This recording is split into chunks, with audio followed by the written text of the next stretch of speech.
Entonces, cuando pensamos en la intencionalidad, es poner de manifiesto esa información o hacer aplicable esa información en el mundo de la vida. ¿Es claro eso, muchachos?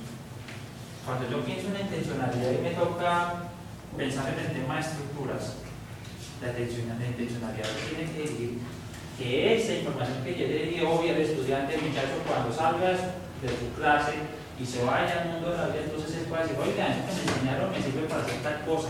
Esa es la intencionalidad. Dificultad frente a eso. ¿Sí?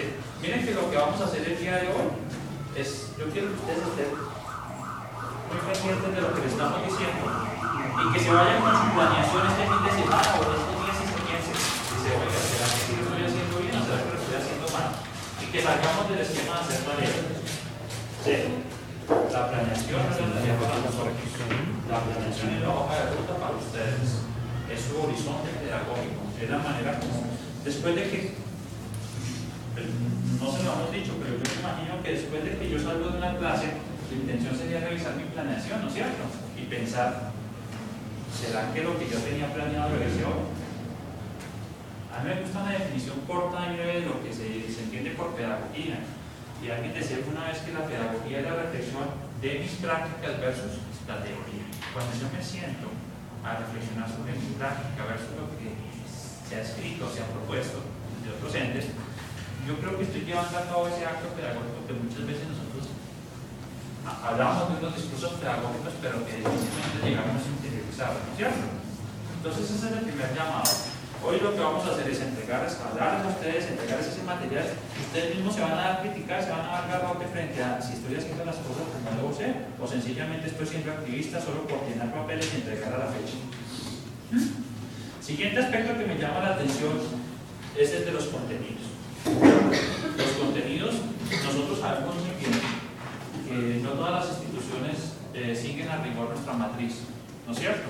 Sino que ellos hacen algún tipo de génesis, ¿sí? O de hibridación frente a lo que ellos conciben como elementos importantes para su población y toman algunos de los nuestros y hacen esos híbridos.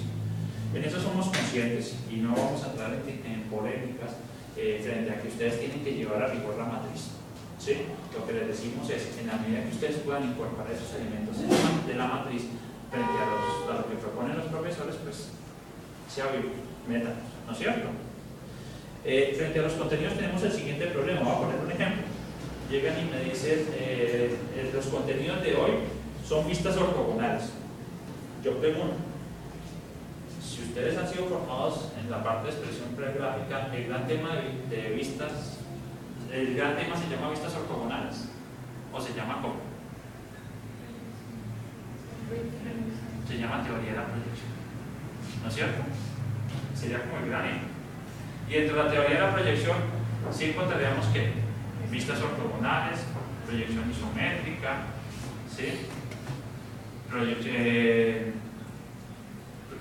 Proyección caballera, proyección aérea. ¿Sí? ¿Sí estoy bien? Profe, ¿sí estoy bien? No hay más. La intención, muchachos, es que cuando ustedes empiecen a hablar de los contenidos, nos coloquen como esa gran categoría y también nos coloquen los subtemas, ¿no es cierto? Pero entonces tengo un problema. Algunos lo hacen bien, colocan la categoría y nos colocan 8 subtemas debajo. Y cuando vamos a revisar las planeaciones encontramos 4 o 5 planeaciones exactamente iguales o con los mismos contenidos. ¿Será que yo no me pregunto como evaluador si ese muchacho está avanzando? ¿No sería más lógico colocar la gran categoría y colocar solo 2 o 3 ítems? Y en el siguiente volver a colocar la categoría y otros 3 ítems diferentes para ver la evolución y el avance. ¿Sí? Pero si me colocan siempre lo mismo, yo digo, pues este muchacho me está haciendo un corte y pegue. ¿Y yo cómo sé que realmente está avanzando o no? Pilas con eso. ¿Sí? Pilas frente a la información y a los desarrollos que ustedes están impartiendo. Vemos unas falencias en el manejo conceptual que muchas veces dejan mucho que decir y uno dice, uy, está cometiendo grandes errores acá.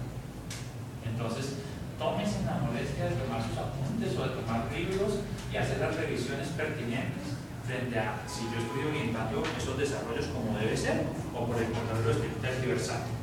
¿Sí? Preguntas hasta acá sobre este ítem que se llama contenidos. ¿Queda claro?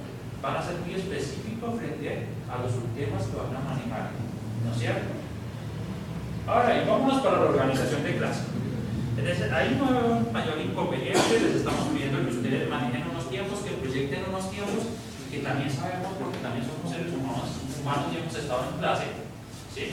Y sabemos que manejar los tiempos son dificilísimos, que tendríamos que tener un cronómetro y un reloj y que nos estuviera avisando y le toca cambiar, y sabemos que eso no es así. Tengo una pregunta acerca de los contenidos. Una pregunta, uno les enseña X contenidos a los estudiantes o X tema, pero si uno nota que no hay avance en esos contenidos, si uno ve debilidades, uno puede repetir esa misma planeación la siguiente semana o en la siguiente sesión, o todo el tiempo estar cambiando si uno ve que no ha cumplido con lo anterior.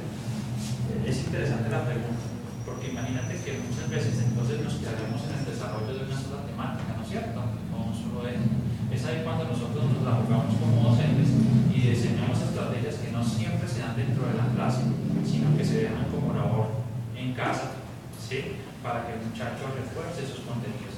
Miren que esa pregunta se da también es cuando ustedes empiezan la labor de práctica y dicen, profe, pero es que esos muchachos del semestre pasado no vieron nada y resulta que tenían un practicante igual que ustedes, ¿sí?